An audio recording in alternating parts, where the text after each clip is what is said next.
All right, welcome back. It's the Reporter's Corner, episode 37. I'm one half of your co-host, Jared Rubado with Bemidji Pioneer. With me is the better half of the co-host, Trent Singer from Sioux Falls Live. Trent, how are we doing today? Doing good, man. I think we just set the bar here. This is one of the better episodes we've ever done. Alex Tracy on the show today, and man, what a treat! I mean, just a great guy in every sense of the word. Really, I believe he was CCHA Student Athlete of the Year, and you kind of see it really shine through in this interview. I mean, just an outstanding interview on all accounts. And I mean, if you're a Mavericks fan, boy, you're in for a treat. This is a really, really good episode. Yeah, we went an hour and a half with Alex Tracy. This was, I think, the longest one. Maybe Don Lucia had him beat for the longest episode. I think he might have Don beat, actually. Yeah. I have to go back and see it, but this was, I mean, I didn't really care either. Oh, no, this was a good one. If you like goalies, if you like parents, goalie stories, you like an ode to goalie parents. If you Eddie like Olczyk stories. Eddie Olczyk, I mean, this one had it all. This was great. We went through his whole hockey career. Obviously his youth days into college hockey with the Mavs. He didn't shy away from anything either. I mean, we asked him about the transition from Hastings to Strand. We asked him about the Western Michigan game in the tournament last year. And shocker to absolutely nobody, Alex Tracy is a pro's pro. So yeah, Trent, anything else we want to touch on before we get into this one, or should we just hop right into it? I mean, you know, I think what really stood out to me in this interview, and you guys are going to hear it a lot in this episode, but the way that he really talked about his growth and kind of learning how to, consistently be a good goalie. If you're a goaltender who's an aspiring goaltender and you're listening to this episode, like this is grade A stuff. I mean, he's seen kind of all of it. He's a super loyal guy. Every organization he's had the chance to play for, he's been incredibly loyal to. Obviously a Clark Cup champion, a Clark Cup MVP. He was a Mike Richter finalist, a Hobie Baker finalist last season. I mean, this is if you're an aspiring goaltender, this is the episode that you really need to hear, because Alex Tracy's got insight into all sorts of that kind of stuff. So yeah, man, I think we can kick it right to it. This was a long one and worth every second. So I hope you guys enjoy it. Let's kick it to our interview with Alex Tracy. All right, it's time for another Reporter's Corner interview. And we thought we had gone too long without bringing on a goalie. Way too long. And this goalie in particular too. Goalie. So what we thought we'd go back with the best the CCHA has to offer. Sorry, Augustana fans. It is Alex Tracy from Minnesota State. Thanks for hopping on, Alex. How you doing? Yeah, thanks for having me. It's exciting to be on. It's an honor, and things have been going good. We just got back from our weekend series in Wisconsin, which was one of the more interesting series I've been a part of, with the storylines going into it, but then also to come out of it with 2 ties felt pretty anticlimactic. But yeah, things have been going good, and we're excited for the rest of the season. I'm going to jump in there and just with an impromptu question that isn't on our sheet, but obviously you know the little bit of the drama behind Minnesota State and Wisconsin right now, and it's a respectable drama. I mean, Hasty is a one-of-one guy. He's a great coach. And are you a little jealous at all that you do not get to play in that game next year in Mankato against Wisconsin when they come back to your barn? Yes, it's something I had been thinking about since when the matchup was first announced a while back. Getting to play there in Madison was super cool. It was only 2.5 hours from my house back in Chicago too, so to have family and friends there was super cool. But yeah, not being able to be a part of when they make the return to Mankato is definitely something I'm gonna miss out on. I'm sure the atmosphere here already for every other game of the season at the Mayo is electric. So I can't even imagine what it's going to be like when they come to town next year.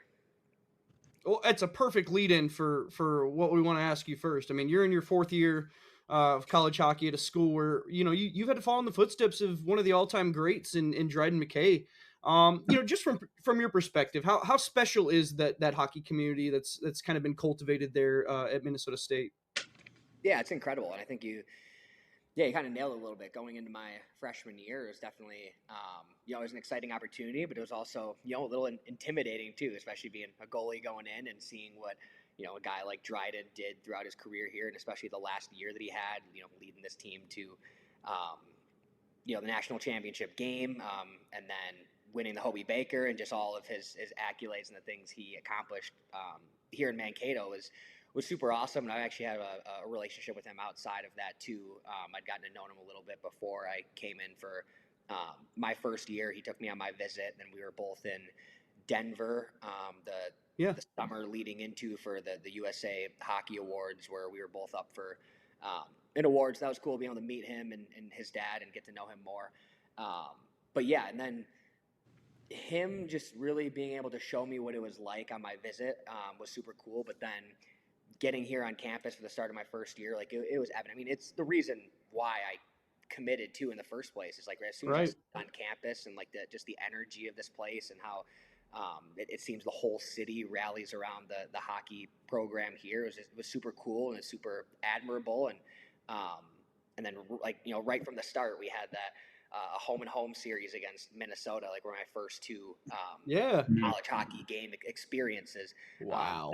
That was electric, and just seeing how much this community cares and the passion that they have for Maverick hockey is awesome, and it's only continued to grow throughout my 4 years here. It has to have gone by in a flash for you. I mean, now that you're seniors, you kind of look back on your college career. What's kind of been the most rewarding part of this journey? Yeah, I think just the relationships that were built along the way. There's obviously a lot on the hockey side with, obviously Coach Strand taking the job my sophomore year, and the history that we have going back to Sioux City, like that was a really special moment going from winning a Clark Cup with him and in Sioux City and thinking that was the last time he was ever going to be my head coach, to then ultimately fast forward 2 years later and we were able to go at it again. Was super cool. But I think just the people that I've been able to meet here in Mankato, whether it's teammates or even just people in the community, has been so special. And like everyone here is amazing, and the support that we receive is such a blessing, and relationships that will last a lifetime. I want to kind of dive a little bit deeper into what this year's team looks like, because it is a much different looking team than you had last year. I mean, 17 new faces on this team is incredible. But I think with the new guys coming in, a lot of the returners are on the back end. When you guys have guys like Evan Murr, Campbell Psychos, Ralph Bergmanis, Mason Wheeler, just talk about how much of an advantage it gives you in goal to have that familiarity there with your defensemen. Yeah, it's huge. I think last year, the way that we defended was unbelievable, and everything that came my way, whether it was through certain award recognition or whatever that was it was all tied back to how the guys in front of me were playing. I 100% would have to agree with you on that. I mean, you were great, Alex, but man, that defensive core was solid. Yeah, and I remember we played North Dakota. I believe it was the third weekend of the year last season, and I remember seeing the stat sheet afterwards, and I believe we had 38 block shots, I think, in that win that we had against them that Saturday night, and it was like just blew me away. And it was you mentioned it with like the decor that we have, and to have that many returning guys coming back is awesome, and definitely instills a lot of confidence in me, because it was those guys who were giving me confidence last year and knowing like, hey, as long as I'm just focusing on that first shot, like I know that they're going to be there to clear out rebounds. They're going to be boxing guys out, allowing me to see pucks from the point, especially being a smaller guy, like that's something that, I can rely on a little bit. And they really made my job easy, so I can just go out there and do what I know how to do confidently, not worrying about anything else that could happen. So to have all those guys coming back is a blessing. But then I think it even just goes to the structure and the system that Coach Strand has us playing in too, because we just talked about the decor, but like it's up and down the lineup too, like guys, especially when we got towards the middle and later portion of the year last year, it was like forwards and everyone up and down the lineup, whether first line, second line, third, like doesn't matter, like guys were stepping in and buying into their roles and doing whatever it takes to win. And I think that's a testament to coach and how he's able to really get the most out of his players, and just make sure that we're in the best position to succeed.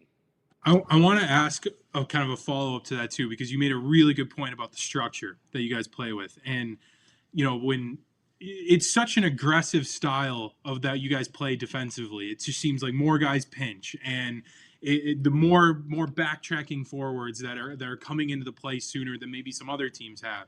And when you watch them in the neutral zone, it's like, how can we cut the ice in half? Make life difficult as possible on the other teams.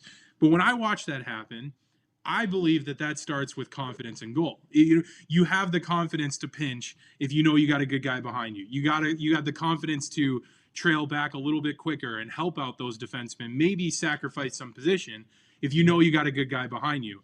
Talk about your mentality there, knowing, hey, if I'm a confident goalie, the rest of the guys in front of me are going to be just as confident in executing that strategy as they need to be to, again, field a championship team like you guys did last year. Mm-hmm. Yeah, I think everyone feeds off of each other, especially with the guys that we have in our locker room too. Like you mentioned it with the stronger that you are on the back end, it probably gives more confidence for guys. All like up and down the lineup. Yeah. But I think it goes every which way too. Because for me, like I know, like with just the guys that we have and the way that we play, and how hard we compete, that we're never out of games. So you take some situations where, hey, maybe I don't have my best stuff one night, or maybe I let up one early. It's like I know I can still go through the rest of the game confidently, knowing that we're not going to back down. We're going to fight till that last buzzer. And there were multiple times where maybe we didn't get off to the best start, whether that was in an individual game or a weekend as a whole. But then we always end up clawing back and at least giving ourselves a chance to compete for the win that night. So it all goes down to the way that and you mentioned it with our system and our structure. It's like it's so predictable in every area of where we're at. So at least in my perspective, whether it's like penalty kill or the way that our D zone coverage or the way that we defend line rushes, it's like I know exactly what to expect from the guys in front of me, and whether it's through a combination of reps in practice, the relationships that we have off the ice, but then also the structure that Strand has implemented. I know, like, okay, this is where I might be expecting the most types of chances, or maybe it's coming from this area, like pre-scout, like our whole coaching staff and then our team in general. I feel like we do a really good job of, and confidence comes from preparation, and I think we do a great job of preparing heading into games, or hey, this might be what we see. This is what we're going to do about it. This is how we're going to defend this. And it just allows me to then, when the puck drops, now it's just all about going out there and competing and fighting. And for me, that's kind of something that I really wanted to take into this year was maybe doing it with a little more like swagger per se, because like you said, like the more that you see the rest of your teammates like playing with that confidence, even if they might be fighting it a little bit, or maybe they're not the results or the outcomes that they are hoping for, like the way that you carry yourself or your posture or the way that you go out there and compete, I think can be contagious for everyone around you. So that's something that I think as a team as a whole, we take pride in, but then also individually as well. I want to make sure that every time that we step on the ice, that my teammates can trust that I'm prepared and I'm going to go out there and do the best that I can for them. Yeah. Well, we want to get into your backstory a little bit, and I do want to, anybody who's listening, I do want to recommend, our Jared and I's former colleague Jordan McAlpine wrote a great feature on you last year around February. Obviously, we'll get into your season last year, but we've had a lot of guys who have come from small towns.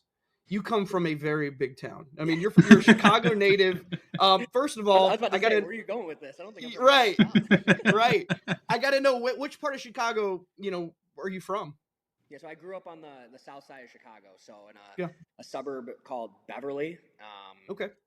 So I lived there most of my life, and now a couple of years ago we moved like about a mile more south in Evergreen Park, which is technically just outside that southern border of Chicago. But yeah, right in that south side area. Well, so where did your love for hockey kind of come to be, and when did you discover that goaltending was your niche in the sport? Yeah, so in terms of hockey, I'm not 100% sure on exactly when it started. I think it was because no one in my family played hockey. Yeah. It was football, baseball, basketball. That's kind of, hockey isn't necessarily big in the area of Chicago, at least that Right. I'm. But when I was growing up was right when the Blackhawks were starting to get good again. I believe it was like 05, 06. I think they were voted like the worst franchise in all of Oh yeah. sports at the time, and it was Jared and I will know this for sure because this is the I hate the Blackhawks. Blackhawks. Yeah, the Blackhawks are the one team we both don't like. I'm a Preds fan. He's a Wild fan. It's But been but tough. we got the whole division covered. Yeah.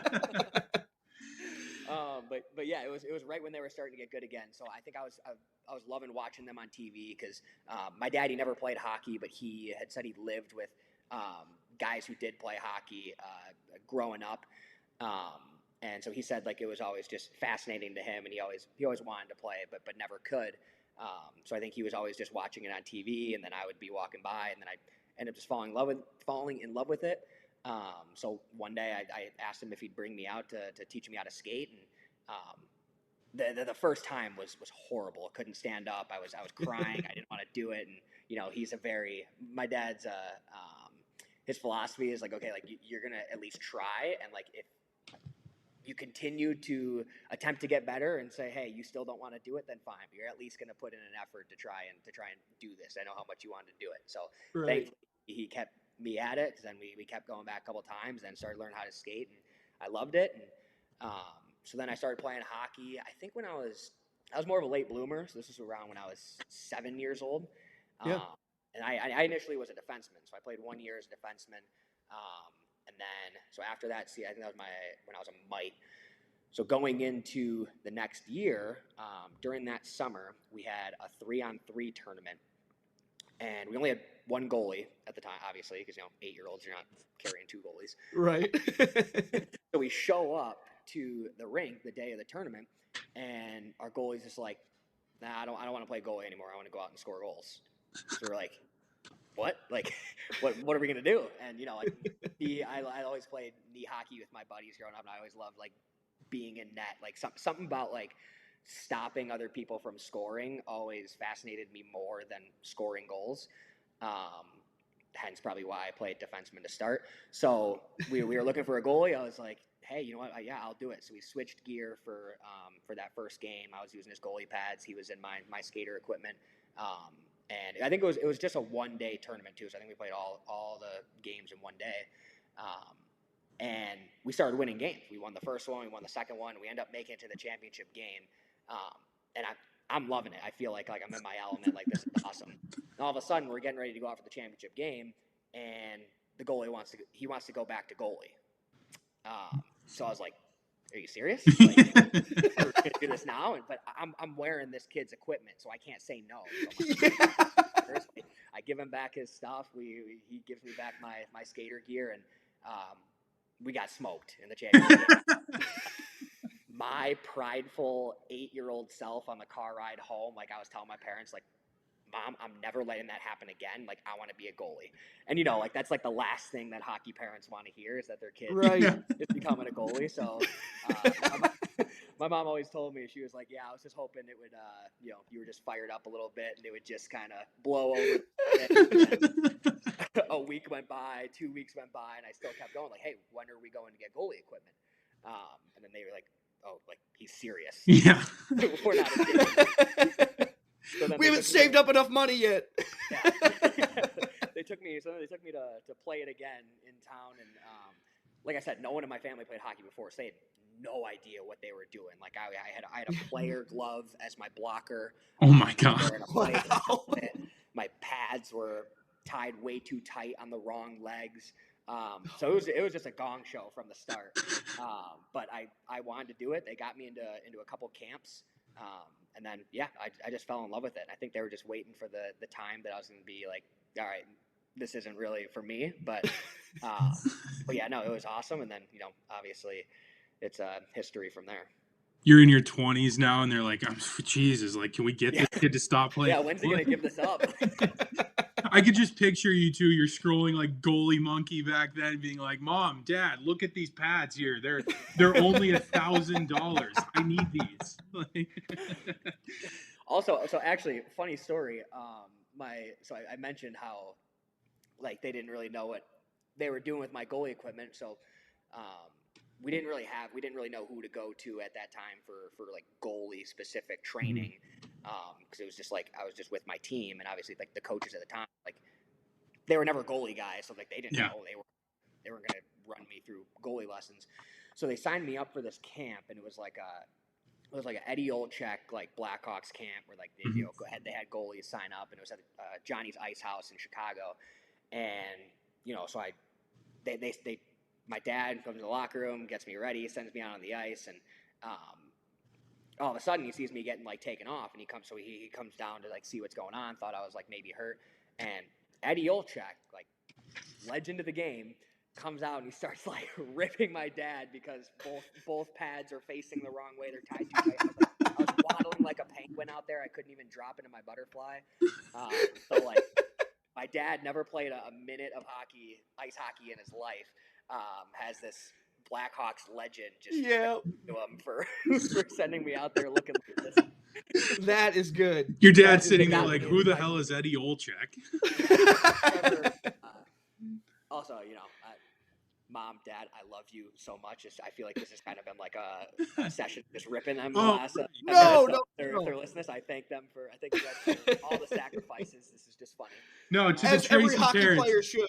Yeah, goalie parents are a special breed of people. You got to be such a tough kid or it's such a tough family if you got a goalie kid, because no mom wants to see their son go face 90-mile-an-hour slap shots like when they're in high school either.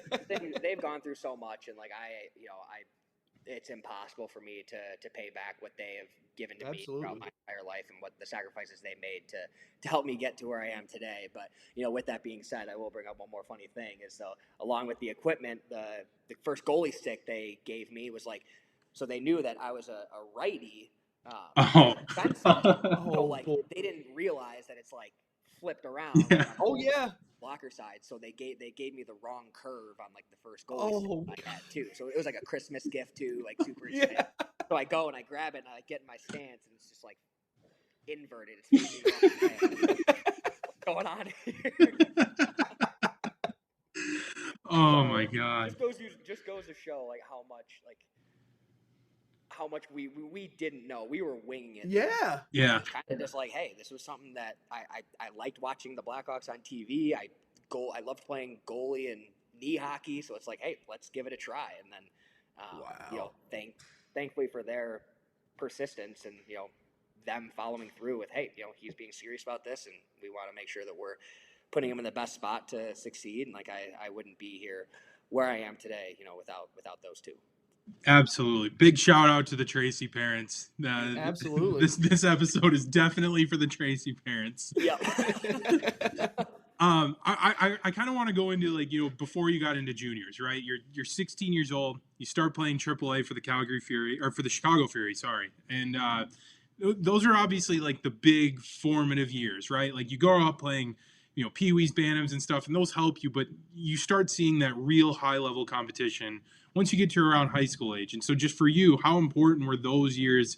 Like you said, you're an undersized goalie, and a lot of goalie recruiting when it comes to juniors and college, college programs is they look at the size and the measurables first. And so you kind of got to overcome that a little bit. So just talk about how big those years were for you and kind of setting you up for where you're at now. Yeah, those years were monumental. I think obviously on the physical development side of it, getting faster, getting stronger, and just getting better at the position in of itself, like within those years for development. But I think what I took away the most from those years were learning how to attack the game properly, like mentally, because there were definitely some tough years during those. Like my first year of 16s at the Fury, I think we won 4 games maybe all year. So it was tough. And you got teams like the Mission, Yeah. CYA, but they were a program. I think they turned into the Reapers now or something. They Reapers some other AAA team. It was them, Team Illinois. So it was very AAA hockey, like in Illinois, is very competitive. And so like that first year, especially hitting some lows on that end, it was like I felt like I was playing well. I was seeing a lot of shots, which like on the development side was great. But I started to realize that like my mindset wasn't in the right place, because even though like I was definitely getting better, it's still I still was at a point where I was like, dang, like, do I really want to do this? That's where I really kind of I found my love for the game, in a sense where it's like, okay, I got to stop looking at outcomes and like Yep. start going into the all the extra stuff that goes into it, like the fact that I can just go out there and compete and play the game that I love, like that's ultimately what drives me.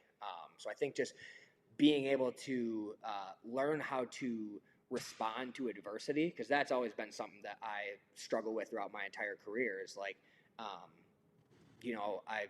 I'm grateful for where I'm at now in terms of being able to find consistency in the way that I play. But like even to my up to my freshman year of college, it was like when things were going great, like I was on top of the world. Like I felt like everything was going well. Like I was confident. I was doing things the way that I felt, the way that I was supposed to be playing. But then as soon as adversity hit, or maybe I was losing a couple of games, or the results weren't there, even if I might have been playing well, or maybe I just wasn't playing well outright, I found that it was really kind of taking me down more than it should. So I felt like throughout my career, it was just like down, up, down, up. So at the Fury, that's where I was surrounded by great people there. It's an awesome organization, and the what they poured into me to be able to develop throughout those years were incredible, and really being able to mature in the way that I process my thinking, I think was something that really prepared me for juniors and ultimately college, because as we all know, like it's never always going to be perfect from start to finish. Obviously, in the grand scheme of things, but especially like within a game, and being able to learn how to respond to those situations in a healthy way, is definitely what helped me the most throughout my entire career, but especially when I was at the Fury heading into juniors. Yeah, let's jump into juniors. The 2019-20 season, you begin your junior career with the Johnstown Tomahawks in Western Pennsylvania. Your first year playing away from home, and honestly, you fared incredibly well. You were 17-4-1, 935 save percentage, 2.12 GAA. What can you tell us about, just kind of how you ended up in Johnstown, and what that opportunity was like for you? Yeah, so it's actually pretty wild story of how I ended up there. But I had practically zero null interest going into that season, so I still had one more year of 18s eligibility back at the Fury. But I just graduated high school, was, finished up my senior year, so like I was, I didn't really want to. I knew that the comfortable decision would have been to just stay at home, at a level where, because I'd already played 2 years of 18s, right? And especially with my parents and, my dad, like he was something that he always stressed to me was like, hey, our goal is, hey, we're not looking too far into the future, but our goal is, hey, let's dominate to the best of our ability, the level and the team, like wherever we're at right now, and then we'll keep building, right? And as soon as you check off that box, we should be looking to keep. We want to play against the best players, right? We don't want to stay in a spot where we think that we're doing it and we have this opportunity to go to another level, and then just stay in that same spot, right? Like you got to get out of your comfort zone. You got to challenge yourself. Like that's how you're going to get better. So didn't really have any null interest. I had a couple of NCDC teams that were interested. So there's a lot of uncertainty. But the only team that reached out to me, or who was bringing me to their camp for like a real look, was Shreveport in the null. So I went there for their main camp, and I developed a great relationship with Jason Campbell there. I think he's still the head coach there now. Awesome dude. And their coaching staff there, and they were honest with me, and hey, we got two guys here who are going to be aging out, not going to be here the next year. We want to bring you in. We love you, like what you bring to the table. So like we want to have you around and fighting for a starting position the next season. And so like, I appreciated that transparency, that honesty. So I went to camp, moved down to Shreveport. I was doing training camp, and in my brain, like the whole time, I was like, okay, I'm going to put my head down. I'm going to grind. I'm going to put myself in a, maybe something happens where I can maybe get in this year, or maybe in a backup role, like whatever that might look like. But ultimately in my head, I'm looking forward to next year and trying to win that starting spot. And then we're getting ready to go to the opening showcase in Blaine. And I got a call from my advisor. So this is like 4 hours before we were going to load the bus and drive overnight to Minnesota, because very low trip, bottom of the country, all the way to the top. Yep. And I get a call saying, hey, deals in the works right now to send you to Johnstown. And I'm like, wow. What? I'm like, where? Like, I didn't even know. I'd never heard of Johnstown. Like, me neither. So I didn't even know it was a null team. So I'm like, what do you mean, like, send me to Johnstown? And he was like, go talk to your coach, and I'll call you back. And then he just like hangs up. I'm like, what is going on? So then I go to the rink, talk to them. I had to very quickly pack up all my stuff and get ready as if I wasn't coming back to Shreveport. And so, they needed a goalie at the time, and they knew that I was down here and not planning to play at all this year. So they allowed me to go to Johnstown, which was awesome. So I'm very grateful for everyone in Shreveport for giving me a home for that amount of time. But then also, they could have just said no. Like, no, we still right. They're like, hey, we want you here obviously for next year, but we also understand that, hey, you want to play now, and this is a team that's giving you the chance to do that. So like, we want to respect, your career, and if this is something you want to do, go ahead and take it. Like, you have our blessing, basically. So that was awesome. I busted with Shreveport up to Minnesota, and then Ubered to Johnstown's hotel. Ended up playing the next night. Wow. I think we won. Yeah, we beat Bismarck, I think, in that game. And then ended up busing with Johnstown back to Pennsylvania with them. So it was a pretty crazy. And then crazy. I have family in Louisiana. So like, my grandpa came, picked up my car from Shreveport, drove it up to my family in Chicago. You're kidding. Yeah, my family drove the car from Chicago to Johnstown. So it was a pretty wild 48. Yeah, 4 couple days. But I went from not playing at all to ultimately now I have a chance to be the guy here this year. So it just goes to show that, like, you never know when your opportunity is gonna happen. And I think going back to things that I learned at the Fury is like the importance of not looking to things that you can't control, but just grinding every single day and doing what you need to do to put yourself in the best position to succeed, so that when that opportunity does arise, that are you going to be ready for it? And that's what's going to determine the levels. Because sometimes it takes like my story going from Shreveport to Johnstown, sometimes it takes some things going your way or things aligning. Yep. Hey, boom, this opportunity happens. It's like, okay, are you going to be ready to take it on? So pretty crazy ride getting there, but Johnstown was unbelievable. As soon as I got there, it was like the place is awesome. People there are awesome. My billets there were incredible. I still talk to them today. Sweet. Yeah, so it was awesome. I mean, kind of on the same kind of light of just being ready for the opportunity. I mean, your next stop was Sioux City, and obviously it's a step up going to the USHL. But yeah, that first season you were 9-7. You had an 89% save percentage, 2.6 goals against. The next year, you made 44 starts. It was quite the increase in workload, but you went 27-10-3, similar numbers with a 2.5 goals against average, an 89.6 save percentage. Just talk about that jump and going from year 1 to 2 in the USHL and how ready you were to make that jump. Yeah, I think that first year I learned a lot. That was my first year with Coach Strand, and what he instilled in me and just changing my relationship with practice, I think was really important. That was really helpful for my development, and that ended up becoming a lot more magnified towards the end of the year when I was behind Akira Schmid that first year. Like, he was coming back from double hip surgery, so beginning of the year we were splitting time a little bit, but then towards the last portion of the year, I think he started 21 of the last 22 games of the season, right? So I was, there was a point where I knew I wasn't. He ended up winning USHL goalie of the year, so he was playing lights out. So it kind of got to a Mm-hmm. hey, probably not going to be getting much more opportunity this year. But like you said, where that what I learned from the Fury, but then also with that experience of like, hey, one moment I was expecting not to play for an entire year in Shreveport, to then 24 hours later, I'm going and suiting up for a completely different team there.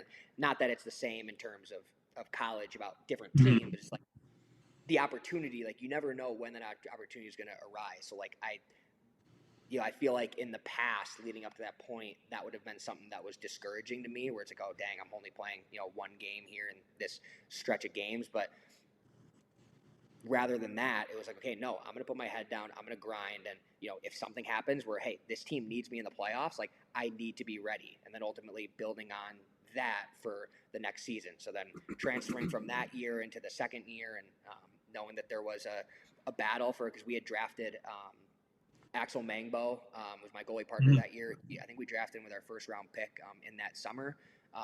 So there was, it wasn't like, hey, here's the starting job for you. Like you're going to be starting all these games. It was like, no, this is going to be a battle. Like I don't care if you've been here before. What our relationship is. It's like if you need to make sure that you are ready. There's no room for complacency or anything like that. So and that took a while for it to really click with me, because like you said, an 896 save percentage or whatever it was throughout the year, and because I was playing my best hockey towards the end of the year, but so that kind of shows first half of the year there was a lot of ups and downs where I was playing really well, but then all of a sudden the next night I was giving up 5 on 16. So there's a lot of inconsistency in my game going up there, and a lot of it had to do with the mental side of it, but then also just how I attacked every single day, and understanding like, hey, just in the same way where an opportunity could come out of nowhere at any point, it's also the same way when you're in that position, you are playing those games. It's like, hey, you never know when your last game could be, when that, if you're not always making sure that you're attacking every single day, aiming to get better, like someone else is. And so like that, I think that really clicked with me going like that second half of that second year in Sioux City. And it was, it completely changed the way I looked at going to the rink every single day, for whether it was for practice or off day or games, like whatever it was. I started,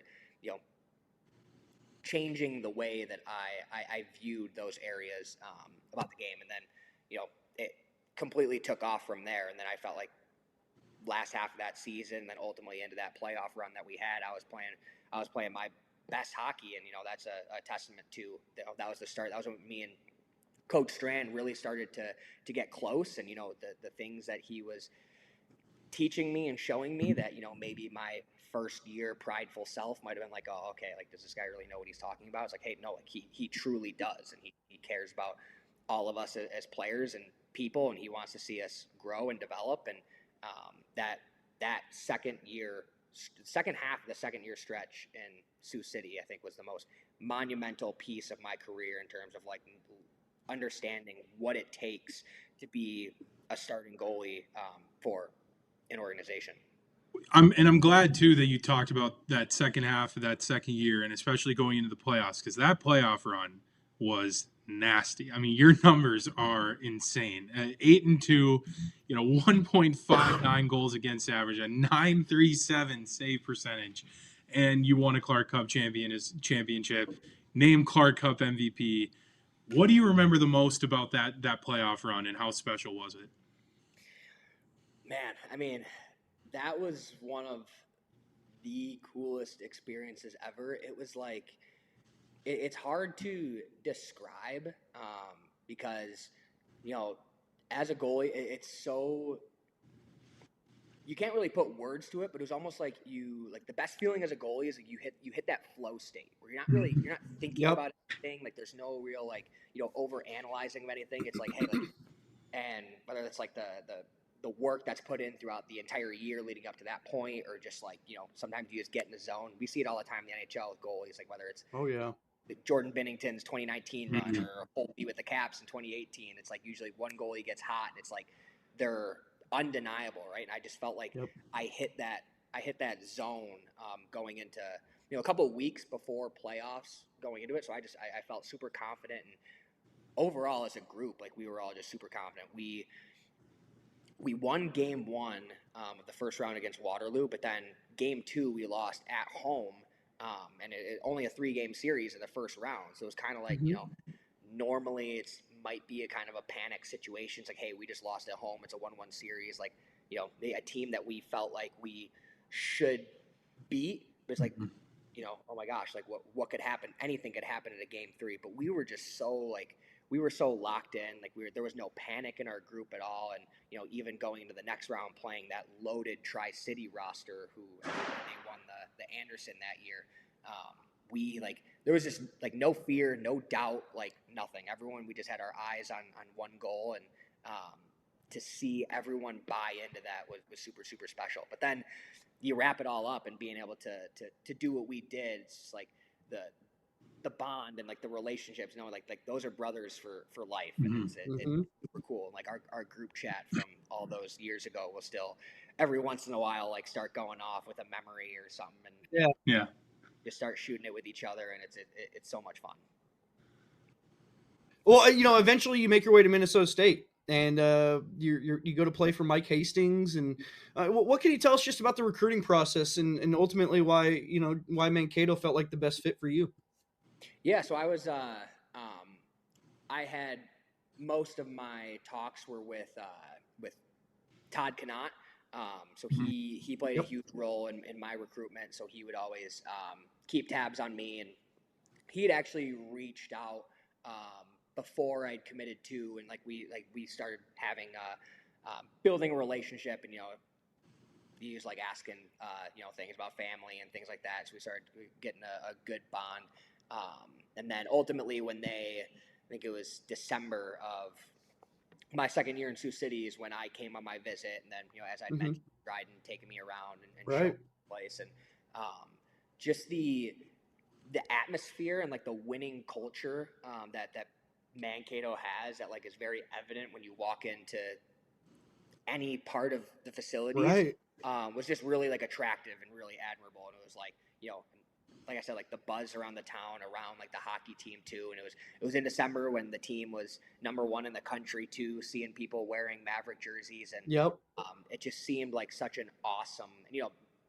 Minnesota State's not the biggest school in terms of it's not these Big Ten schools, but the campus size I feel like is very well placed, where it's it feels like a big campus because there's always students walking around. It's kind of a smaller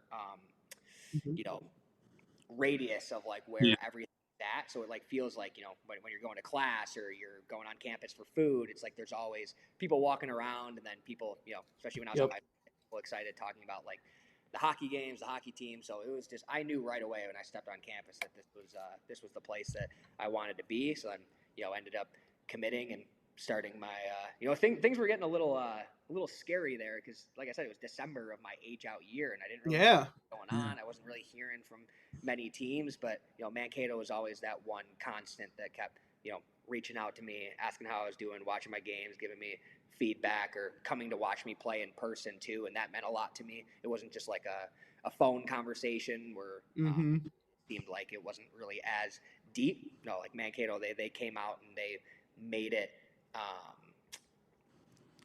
They valued that personal relationship where they made sure to see me face to face and have those conversations, which I really appreciated. And as a freshman too, I mean, you played a little. You got 10 games in. You went 6-3, but and it was a great year. But then obviously Hasty leaves, goes to Wisconsin, and nine of your top point getters who were all could come back went in the portal, and here comes Strand, and there's a little bit of a connection there between you and Coach Strand. And just what do you remember about that whole off season and that process for you personally? Yeah, I think. So a lot of my mentality going into that off season had to do with how that season played out, and I got a chance right away. I think so. We opened up with a home and home against Minnesota my freshman year. Didn't play either of those 2 games, but then we had a home series against Duluth, who was, I believe they were #4 at the time of us playing them, and so big matchup. I think we were number 5 maybe in the country. So it was 4 versus 5, like top 10 matchup. Ended up getting the start for those games. I think I got a shutout my first game, and then I think 1 goal against on Saturday. So had a pretty good weekend. We played really well against them too. I didn't have much of a workload, but still, like as a freshman, felt a lot more than it probably was. But I think I allowed myself to get too high on that, seeing like, okay, like, hey, this was, this is a top 5 team in the country, and I just and we had these types of games. I think pride definitely played a factor in that. I'll be the first one to tell you that. So then, kind of going back to some of those inconsistencies that I talked about throughout my career, is I saw that a lot in my freshman year, because I had that good series, and then I had kind of maybe an okay weekend the next weekend, and then a not so good one following that, right? And then all of a sudden, my goalie partner Keenan Rancier at the time, we were one of my best friends in life. He's an unbelievable dude. So we were kind of going back and forth on who was starting, and see, like every time that I was getting an opportunity, I was, I'd have a couple good games, but then all of a sudden, and then it would blow up like the third game. So we go like good, not so good, horrible. And then it was like, okay, get some time off, good, bad. So couldn't really like find that consistency. And so like I mentioned before, like I was up, down, up, down, up, down. We're like, one weekend I'm on top of the world, the next I'm like so far in the dumps. It's like, what am I doing? So Christmas break happens, come back. I don't end up playing another game for the rest of that year, the whole second semester. And so I knew like that left a bad like taste in my mouth personally. It has nothing to do with anyone. I know it was my own doing. But so going into the off season with all, the coaching staff, a lot of our players leaving, didn't know we didn't really have a team. There was one person upstairs, like we had one coach trying to hold everything together. And I knew first of all that this was the program that gave me a chance, welcomed me with open arms when it's didn't really have many other options going into my freshman year in the first place. So it was like loyalty is one of my big words per se. Like I played for one AAA team my entire time. One null team. I know it was in Shreveport, but Johnstown, Sioux City. Like I value staying with the team that gave me the opportunity. I want to give them my best. Right. I knew I wasn't going anywhere. I was staying here. I knew it was all going to work out. But I knew I had something to prove. Like I got a little taste of what success might be like here at Mankato, but I couldn't take full advantage of it. And my own doing, like I need to make sure that I'm preparing myself going into my sophomore year, that whoever was going to be at the helm, that I'm going to do my best to show that I can play at this level.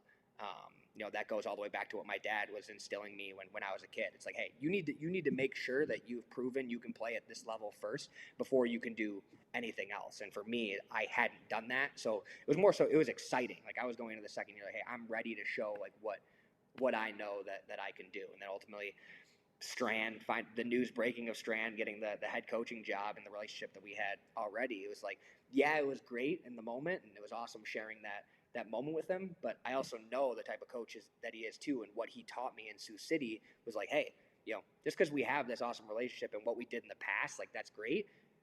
The expectation and the standard is still there. So like that fired me up, knowing, hey, nothing's going to be given to me. Like I need to go in here and earn it and work for it. Before we get into that sophomore season, I do want to ask you, because you've given us some really good stories so far.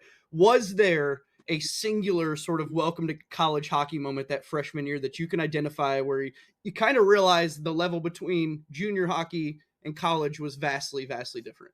Yeah, I think first road game we played. So like I mentioned, we played against Duluth that second series. So like for my first two collegiate games. But then the next weekend we went on the road to St. Cloud. I didn't play that Friday night, but I got to play on Saturday.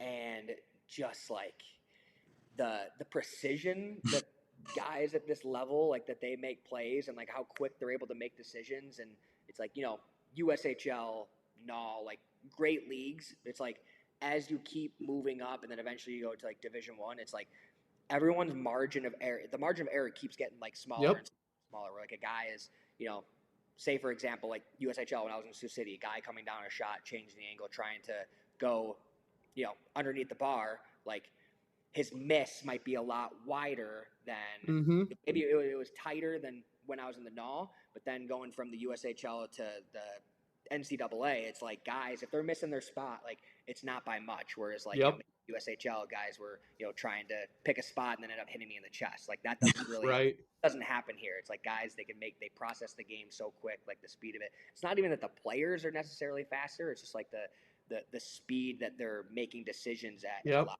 quicker. So that was something that I had to adjust to, and especially the difference between USHL road environments versus college road environments. Like, oh man, we went to St. Cloud, and I can't repeat most being said to me during those games.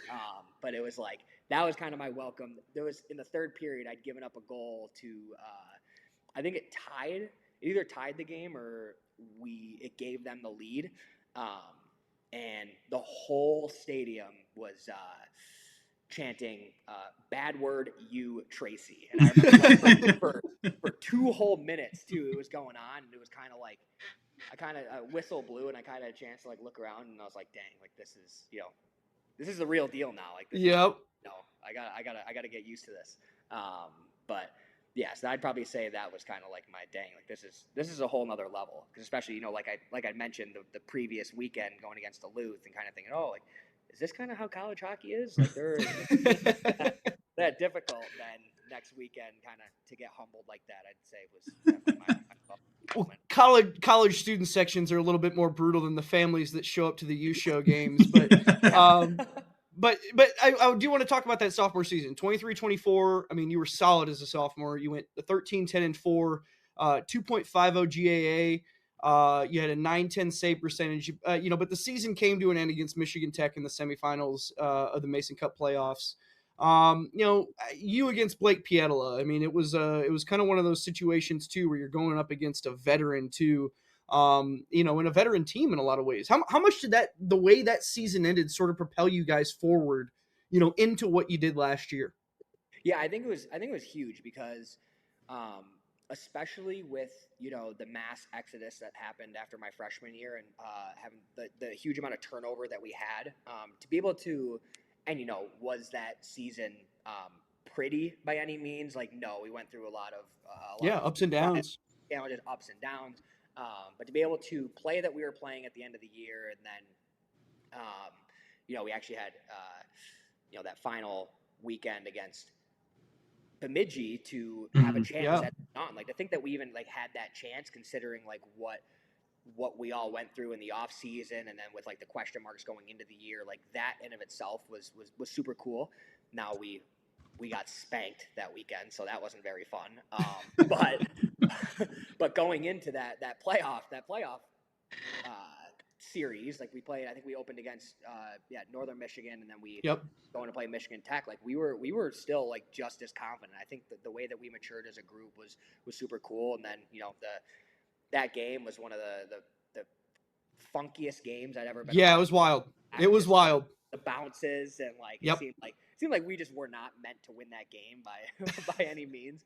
But I think it was a really big motivator for us going into the next year, just seeing like, because we did have a lot of turnover again the next season, going into my junior year, but just seeing how we were able to do what we did the year before, in terms of taking a roster that was not 100%. There the year prior to be able to do what we did. It's like, hey, even though we might be faced with that challenge again, it's like we can do it. We know, like what Coach Strand showed that he's capable of in that first year. It's like, hey, I already had known because I played with him in Sioux City, but the other guys, the returners, were, I think, really starting to buy into that too. It's like, hey, no, like we got this. We play to this standard. Like we know that we can compete for championships. And I think that confidence and that belief and that trust and that love for each other really helped propel us to have that season that we did last year.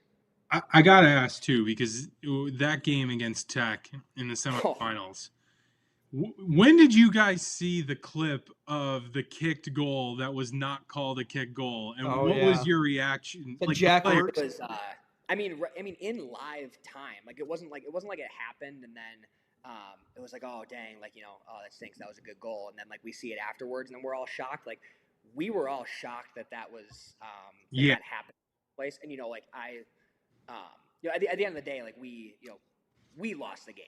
I'm Mhm. never going to be someone Oh, to for sure, say yeah, other reasons we didn't win.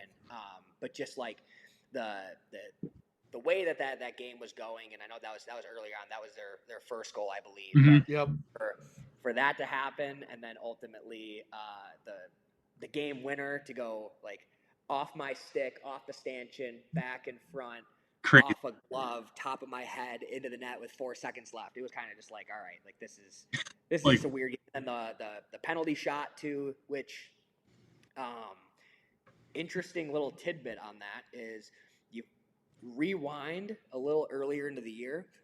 We played at Michigan Tech during their winter carnival, and so we lost game one. oh, We won game two, and so we're like we won on Saturday, big points. We're like, all right, let's go. We're pumped, like getting out of here at least with something to salvage. Then all of a sudden the refs are like pulling us together. It's like, hey, no, we got to play a shootout for this winter carnival for this trophy. So like meeting the shootout meant nothing, and so we go through it, and they ended up winning the shootout. They scored a couple times, and one of the goals that they scored, I believe, was the same exact way that they scored on the penalty shot in that playoff game. oh So my, I don't know if that was like a pre-scout thing that they had going into it, but Wow. yeah. So the funny tidbit on that is so the penalty shot goal that they ended up scoring in that game to, I think, yeah, that was the one to tie it, I believe, because it was the puck, the hand over the puck in the crease. Yep. mhm. But if you rewind to it might have been like a month earlier in the season, we went to Michigan Tech and played on the road against them for their winter carnival, and Friday night we lost. Saturday we won, so we're pumped. It was big series to come away with some points. Like didn't get swept. Like all right. We were riding a high after that last buzzer went off. We're going to skate off the ice, and the refs are keeping us from getting off, and they're telling us we gotta stay. We had to do a shootout to determine this winter carnival thing so that they could hand out the trophy. We were lost. We had no idea what was going on. So I get back in there and we play this meaningless shootout, and they ended up winning. I think they scored twice, I want to say, to win. But one of the ways that they scored in that shootout was the same exact way. I believe that I don't know who it was who shot. Pietola, I think, is the one who scored for them. Logan. One Yeah, of them. Logan. Yep. Uh, was the same exact way that they scored in the winter carnival. So it was like It's a couple wild. weeks after the loss when we were able to kind of reflect back on it, maybe laugh a little bit. We were like, did we really lose to a pre-scout from the winter carnival shootout? Like obviously we don't know what was going on in their locker room, but that's something that we still joke to this day about. Like whenever we're in shootouts, we were in 2 shootouts this weekend against Wisconsin that were Yep. technically meaningless. So after that game on both nights, really, we were kind of after we got over the fact that we lost, we were bringing up the memory of that of like, oh dang, like, Yep. hopefully that doesn't come back to bite us and come playoff time. We face Wisconsin in the tournament or something, and they use the same move. So that was not funny in the moment, but it's funny looking back on it now. Just In how hindsight. crazy that game was. Yeah, and I think that kind of leads us into what last season, and it was such a memorable season, not only for you but for the whole group. I mean, you guys ran away with the McNaughton Cup.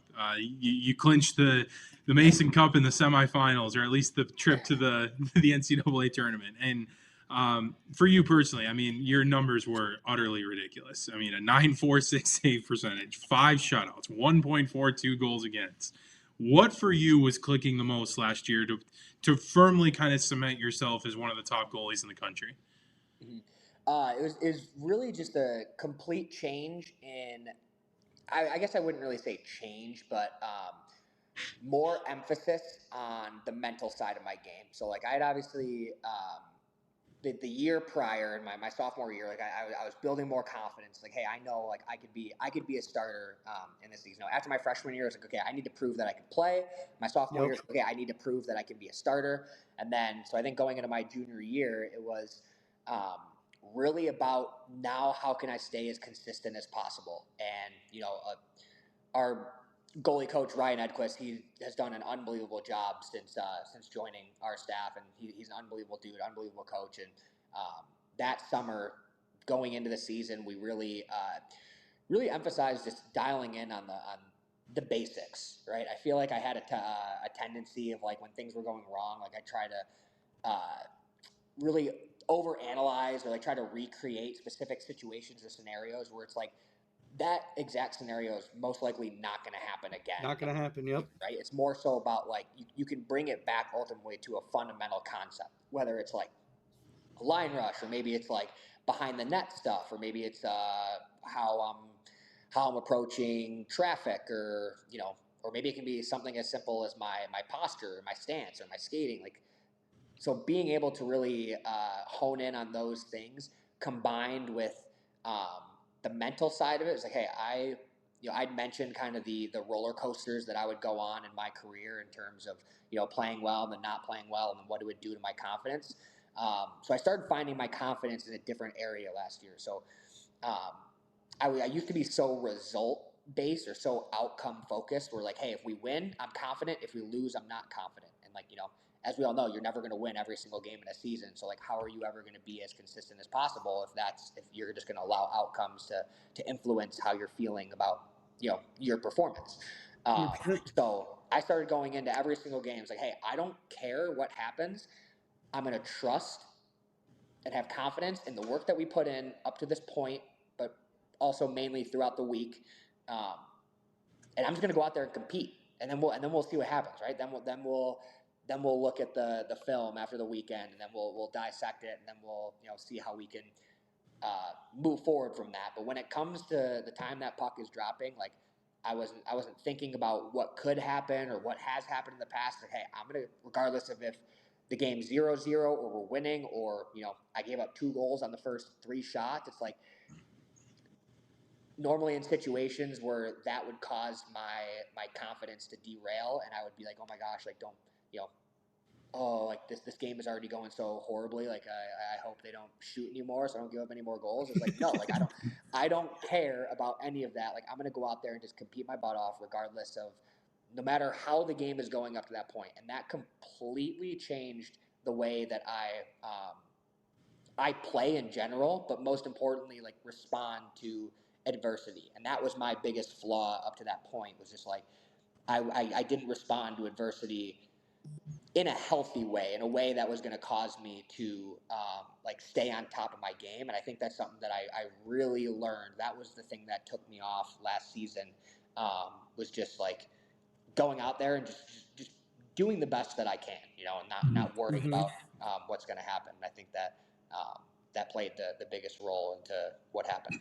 And two, I mean, it came with a lot of national recognition. I mean, you're a Richter finalist, you're a Hobie finalist, and but more importantly, I mean, the Mavs won the McNaughton Cup, the Mavs won the Mason Cup, and to be able to raise a few banners in that building, I'd have to imagine after the first 2 years and coaching changes, the turnover, the mass exodus, as you called it, to see the end result of that, and to see the growth collectively of this group, that had to have just been a once in a lifetime feeling for you guys. Just talk about that side of it, and what winning those championships meant to you guys last year. Mm-hmm. Yeah, that was awesome. I think it definitely instilled confidence into our group, and especially heading into this season, and with all of the question marks surrounding basically every single season from the time that the exodus happened after my freshman year, to see in such a short amount of time, like Coach Strand come in here and the whole coaching staff like do what they have done, and all the work that they put in behind the scenes to help us to be able to go out there and to just perform, has been awesome. And then to see it come to fruition throughout, maybe a little slowly, that first season, but then his second year, or everyone's second year, like to see it kind of to really take off the way that it did was super special. And you mentioned it, like how to go from maybe what was going on before to now, like the championships from last season, like that was awesome. But now I think we've reached that next level too, where it's like, hey, McNaughton, Mason, like they're great. Like we, anytime you can win a championship, like it's awesome. Like we're very grateful for that. But now, like there's still one banner that is yet to be raised in this building, and like that's what's motivating us. Where it's like, yes, we're doing our best every single time. We wanna make sure we're striving for success in every area. But ultimately, our ultimate goal is we want to be playing on the last possible day this season, and to see that standard and that expectation to be set like this early on to this coaching staff's regime is super cool, and it's something that we don't take for granted. Like every single day that we show up to the rink, it's it's a gift. It's a blessing to be with each other and to be able to do this, to chase after this goal together. And we're really excited for what this year holds, and we recognize, we understand like the culture that has been built here before us and all the people that have come before us and what they've done for this program, and it's so special. And so every time that we put on that jersey, we know, hey, it's not just for us. It's not even just for the last 2 years. It's for everyone that's put on that jersey, and that winning culture and expectation that has been set like even years prior. So to see us get back to that mentality has been really cool. And to follow up with that, just one more on that. I mean, I'm so glad you brought up the standard of Minnesota State and how it just kind of keeps raising the bar. And even though it gets knocked down a few times, you guys are still pushing to keep raising that standard bar. And when we look back at the NCAA tournament last year, a 2-1 loss to Western, the eventual national champs in double overtime, right? That hurts. It stings in the moment. It's a tough bus ride back, everything that comes with it. But now that you guys are removed from it, for those 10 returners, how motivating is it to have been through that and say, you know what? It is what it is. It happened, but this is our chance to take it a step further. Let's go to the Frozen Four. Let's see if we can play in that last day of the year. How motivating is that? Yeah, it's so incredibly motivating, especially we have Ian Samoza and Tristan Lemire on our roster this year who are on that team, and just being able to talk to them, and they had mentioned that like throughout the guys in that locker room on Western Michigan, like when they ended up winning it, they were saying that like playing against us was like one of the, if not the toughest tests that they faced on their way to win that national championship. So to know that we were like, obviously we still had to win 3 more games after that, but to know that, hey, we were giving the guys that ended up winning it all like they're a run for their money. It was definitely very, and I think going into that game too, it wasn't necessarily like, hey, let's go out there and try our best and see what happens. Like, no, we went in there expecting to win, and I think that's something that I think we really took a big jump from 2 years ago into this year, where it was like, hey, no, like we don't care about standings, we don't care about any of that stuff. Like every single time, regardless of who the opponent is, like we want to go out there and have that expectation of that we're gonna come out victorious. And a post with 1 minute and 7 seconds left, like you can look to some things like, hey, we were that close. And but that was such an incredible experience. And even for me personally too, because my freshman year we went to the tournament, played against St. Cloud in Fargo as well, and that was a really cool experience. But I wasn't able to play in that game, so to kind of have that chip on my shoulder, hey, I want to get back to this to this environment with a different role and what's going to happen. So that was really cool to gain that experience. But now, after getting a taste of it, it's like let's go for the whole thing now. Yeah, we got to ask about this too. I mean, earlier this month, you were selected to compete for the United States Collegiate Select Team at the 2025 Spengler Cup, which is going to take place over the holiday break in Davos, Switzerland. What was your reaction to that news when you first learned you'd been chosen to play on the team, and just kind of how excited are you about the opportunity to travel to Switzerland to compete? Mm-hmm. Yeah, it's such an honor. Like I can't even really put it into words. When I got that phone call with the news of my selection, like I froze. Like I didn't really know what to say. I was like I think I said yes and thank you a million times. Like I don't even really remember what else I said. Nobody's in the room. He's just like, yeah, I'll do it. So yeah, it was that was incredible. I had heard of the news surrounding it that there was going to be a U.S. collegiate select team being sent, but I knew nothing about the tournament. It was just from a couple things that I've seen, like, oh, hey, they're sending a team of college hockey players over there. So I didn't really know much about it. And then I got the news at that point. And then I was, did research and kind of was able to learn more about the history of that tournament and some guys who played in it, or maybe some teams, and kind of what it's all about. And the fact that it's the first ever time that they're sending a team of collegiate players over there, it's very special. It's an honor. I'm so humble the fact that they selected me to go represent the NCAA, and something that I'm definitely going to cherish. I'm going to take in every single second, and super excited to compete. Absolutely. So, okay, we have a few one-timers we got to get to, and just a few quick hitter questions, and we're going to really put you on the spot here. So, we're going to start with this. Where is the toughest place to play in the CCHA? Toughest place to play, Michigan Tech. Yeah, it's a common answer around here. Oh yeah, we get that one a lot. Yeah, they especially when we unfortunately had most of our games that we played there. There's like some kind of break going on, whether it's like Thanksgiving break. Oh yeah. So like not like as many students, but like when we played there and that playoff game, like it's loud. Oh, yeah. It's like the boards are cavernous, right? Like that's always what I say. It's just kind of like right they sit on you. It's crazy. And I know it doesn't really affect me as much, but the boards are rock hard. It's like a brick, running into a brick wall. Like I know, like guys, like it's tough to see like my teammates go out there and kind of get punished like that. And just knowing that I just get to sit in my little blue crease and no one can touch me. Yeah, they're all like getting the piss beat out of them, and then they got a bunch of engineering nerds yelling at them too. Like, yeah. But that's really I give that answer for toughest place to play, but it's also like my favorite to play. I love environments like that. Like I'm a huge road guy. Like I love playing on the road. Like I love playing at home too. Like our home crowd is awesome. That environment, the energy.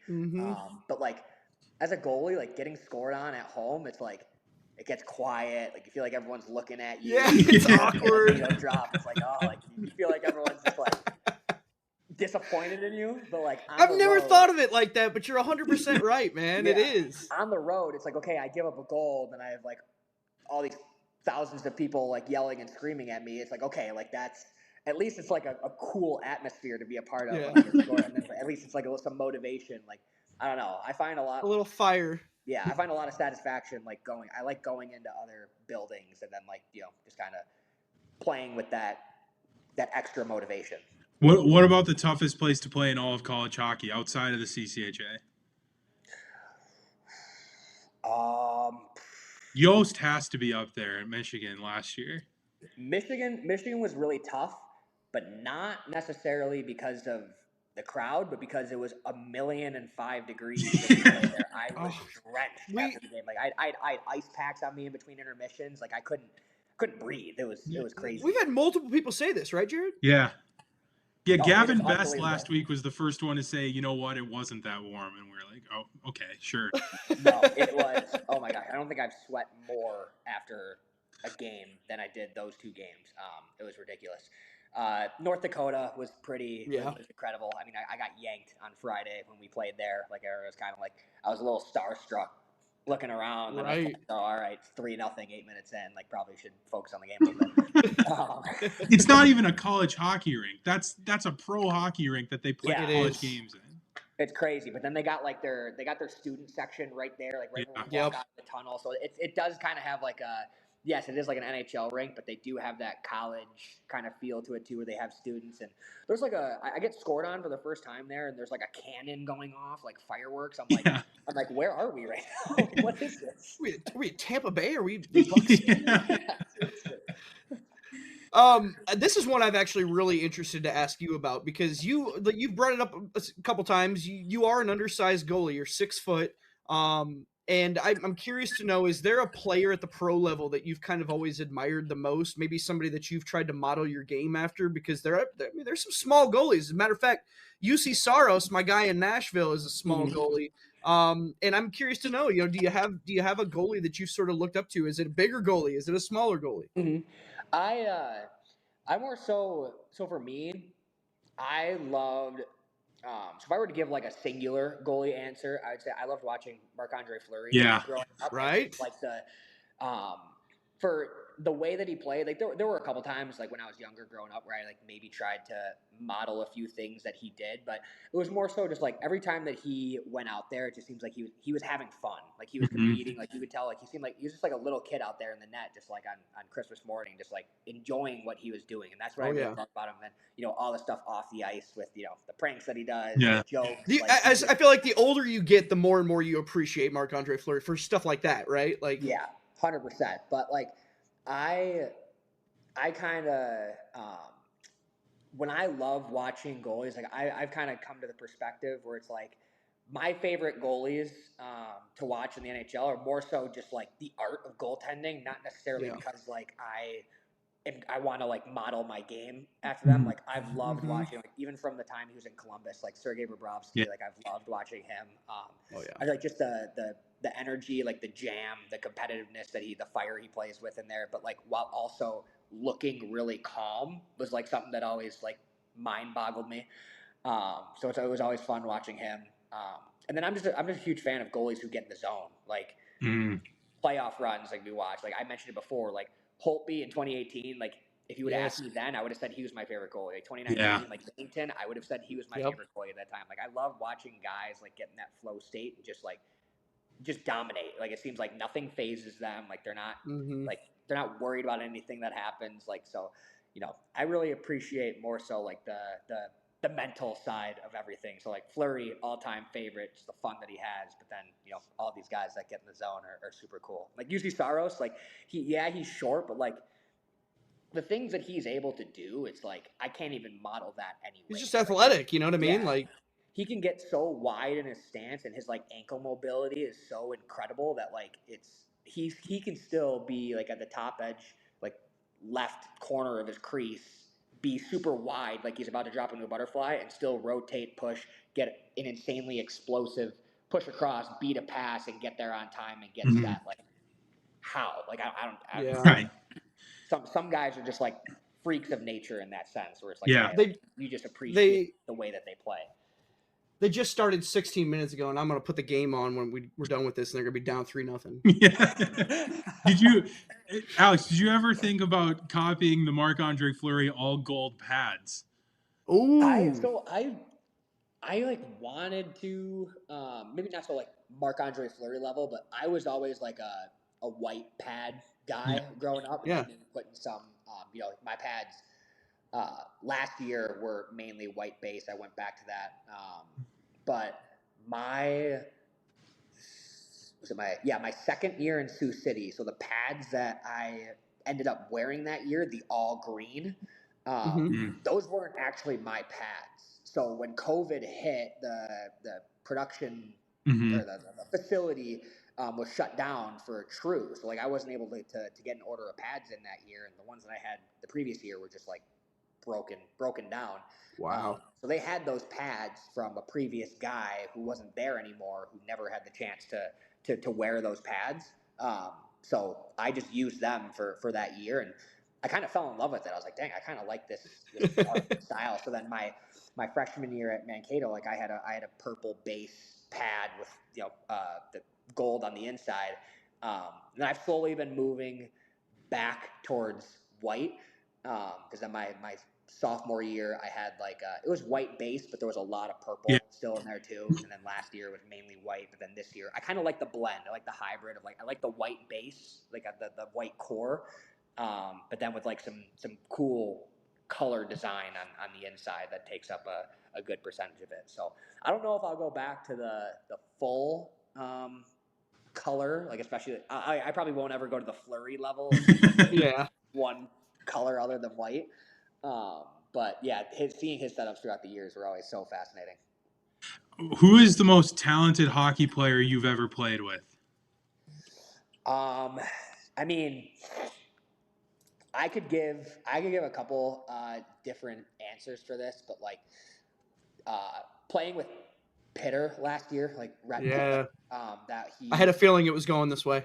he's unbelievable. Like the things that he can do with the puck are so insane. It's like he'll be coming down like on a half breakaway and like, you know, he's doing these like stick handling moves or these head fakes and like next thing you know, like the puck isn't on his blade anymore. And I'm like, what? Like, where's it at? And it's like he's already skating off the ice. Like the puck's already in the net. I'm like, how did that just happen? Like what just happened? Like he's a magician with it. Like it was so fun to watch. But that, like, you know, that's kind of on the pure skill side of it. But then, you know, my freshman and sophomore year playing with a guy like Sam Morton, like Of course. like talk about a guy that does everything right. It's unbelievable. Like you need him to win a big face-off, he'll win a big face-off. You need him to kill, he'll kill. Be the guy on the power play, he'll be the guy on the power play. He'll score 30 goals. Like play unbelievably in the D zone. Like he's one of the thing about him too is he never lost the puck. Like it felt like the puck was always on his blade, and then if someone took it away, like he was just a horse in getting it back. Where it's like he could have the guy could have the edge on him, and he could have him boxed out, and somehow he's getting underneath his stick, getting that puck from him, and all of a sudden he's back on a 2-on-1 the other way. It was like one of the craziest displays of like just hungry for the puck that I've ever seen. And you know, it's no surprise that he's done what he's done in his career up to this point, you know, continuing to play professionally. And he's that guy that every single, you know, team wants playing for them. Yeah, two forwards of the year in the CCHA. I mean, we got it's pretty standard answer at Minnesota State. We got to ask this one though too, and it's always a fun one. Is there a guy who maybe was more underrated, under the radar that you played with that you always kind of appreciated the way they played, and you know, at any level, whether it was juniors or college, and is there somebody who stands out to you? Yeah, this is kind of a combo answer of juniors and college, but my current teammate, Ralph Sprigmanis, he's unbelievable, and he's like, you know, he won our team vote unsung player award for last year, and he is the perfect defenseman. He's got that, like, you know, he has that bite to him where, you know, maybe he'll cross the line a couple times, like where, you know, he's a nail gun guy. Yeah, he's a nail gun, but like it's always out of love for us. Like usually it's like, you know, we played Michigan Tech last year, and there was, you know, I covered the puck. It was late in the game. I think it was 0-0 game in the third, and one of their guys came in and like gave me a pretty good slash when I had it covered for a good amount of time, and you know, he took a pretty bad looking penalty there that I think resulted in him getting a 5. But it's like just one of those things where it's like, you know, he's doing it out of because he loves us so much, and like he cares for his teammates, and he's a competitor, and he battles, and he's an unbelievable defenseman. Like every time he's out there, and you know, I can say this about all of my defensemen, but being with him for really could. Yeah, but being with him as long as I have, it's like that relationship that we have and the trust that we have with each other. Like every time he's out on the ice, it's like the sense of peace. It's like, okay, like I know that, you know, he knows what he's doing. His execution is unbelievable. He's a shutdown guy, but what people don't recognize too is he is one of the most sneaky skilled players that I've ever played with. Like some of the things he does with the puck on the blue line, or like it seems like there's absolutely no way that he's going to be able to keep this puck from getting past him. They're coming on a 2-on-1. He just knocks it out in midair, gets around a guy, puts it in deep. Like simple play that's just resulting in a line change that like maybe many like not diehard hockey fans right. This is like he's so unbelievable in like all those aspects. So he's definitely grateful to have had him on my team in Sioux City, and of course the last 2 years here in Mankato. No doubt. This is always a fun one too. We've asked this to everybody that was pretty much come on here. We probably started midway through last season, Jared. Who's the most famous person in your cell phone? Famous person in my cell phone? He's on his phone. He's on his phone right now, so he doesn't really have the luxury of getting to check it too. Yeah. Let's say I don't know what happened if I swipe out of it. He's going to say Sam Morton. That's a good question. Yeah. I mean, considering what he did when he went to the Devils and had that first round Yeah. win against the Rangers, probably Akira Schmid. Yeah. Like seeing what he did there, and I remember after that, like going on Twitter or going on social media and just seeing like how popular, like I think his name was trending on Twitter at some point, and I'm like, dude, I was just playing like video games with this guy like a couple weeks ago, like, after practice, and now he's at like he's the talk of the town, and I'm like, dude, this is wild. It was kind of like a step back, whoa moment. But yeah, that'd probably be That's a good one. Answer. This is the last two questions we got are the golf questions, and they're my favorite questions every interview. Who is the best golfer on Minnesota State, and who is the biggest sandbagger on Minnesota State? So first one, easy answer, Campbell Psychos. He's unbelievable golfer. He like borderline hard to play with him sometimes because it's like what am I doing like playing with you right now? Like it's just like not even close. But he loves it too. He grinds. He like that's his passion outside of hockey. Like it's for me it's just a summer thing. Like yes, I love it and I play all the time in the summer, but like hockey season comes around and I kind of like forget about it until the summer. Right. Like, he's always scrolling marketplace looking for the best deals. Like trading clubs with people and, down at the virtual simulator in the winters. Oh yeah, yeah. He's dialed when it comes to that. He's celebrating a birdie like it's winning the Mason Cup.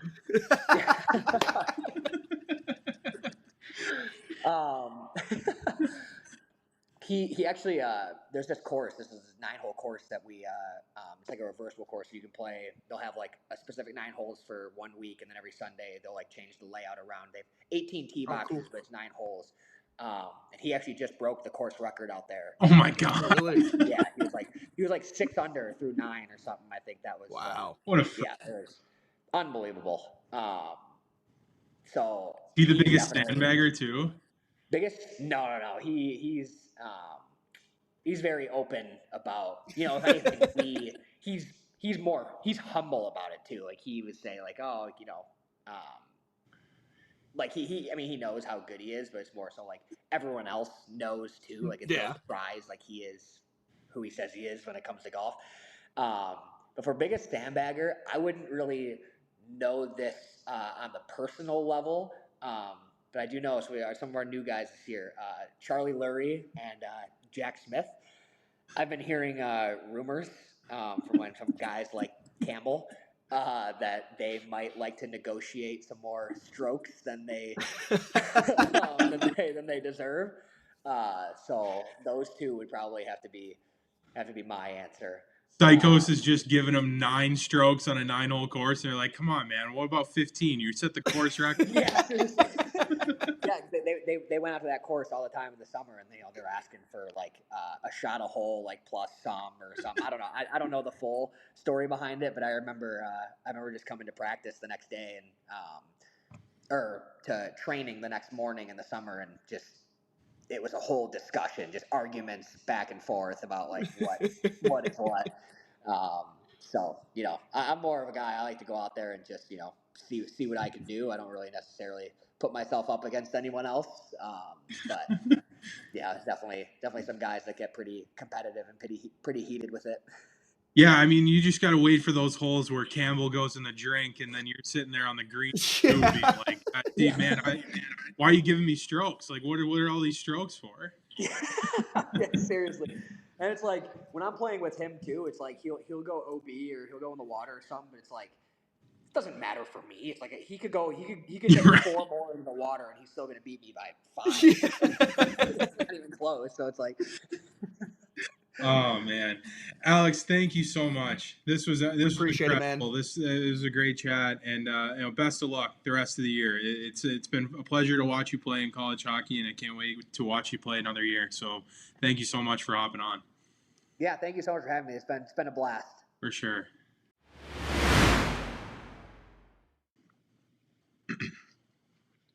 All right, once again, thank you to Alex Tracy for joining the show, and thank you to our producer, Perry Lascaris. Subscribe to the CCHA Show on Spotify, Apple Podcasts, or wherever you get your podcasts from, and subscribe to the CCHA on YouTube. follow us on Twitter at Trent Singer and at Jared Rubado PP. You can check out our work at BemidjiPioneer.com and SiouxFallsLive.com.